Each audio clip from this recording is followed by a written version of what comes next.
I'm going to tell you exactly how you can study super effectively. And make sure you stick around to the end, because the last tip I think is the most impactful. So our tip number 1 is going to be remove all distractions.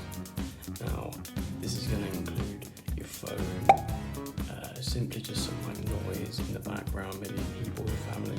Try and find a space that's quiet. Things like music. Music can be okay if it's lyricless. Like classical music, that's fine. But songs like rap and stuff is going to be no good when you're studying. It's going to make it hard to concentrate and you're going to forget everything. So if you can, do your best to remove all distractions. With my phone, I like to just leave it out of the room. But if it is in your room, just put it on Do Not Disturb. And that makes it much easier. Make sure you also have a clean, tidy work environment, because it's just nicer for your brain to function.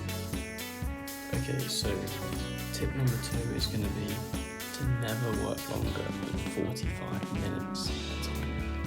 Now, you're probably wondering why 45 minutes. You've heard a lot probably online, 20-30 minutes is the optimal. That's true. I normally work 25 minutes, half an hour. And then I think having a break for 5 or 10 minutes is perfect.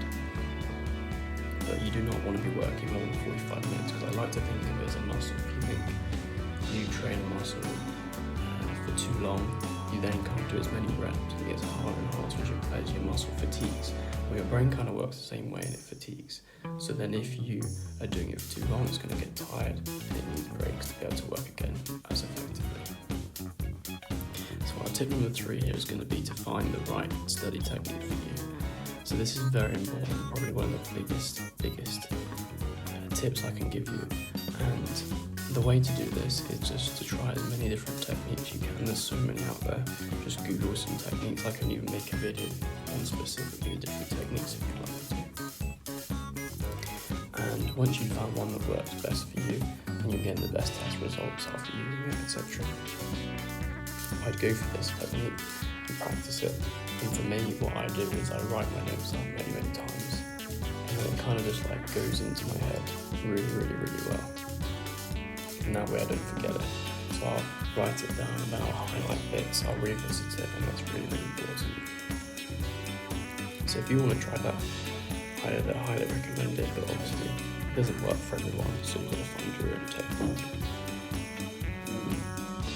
So we're going to get on to the 4th tip now, and this is the one you stuck around to the end, you get this extra special tip.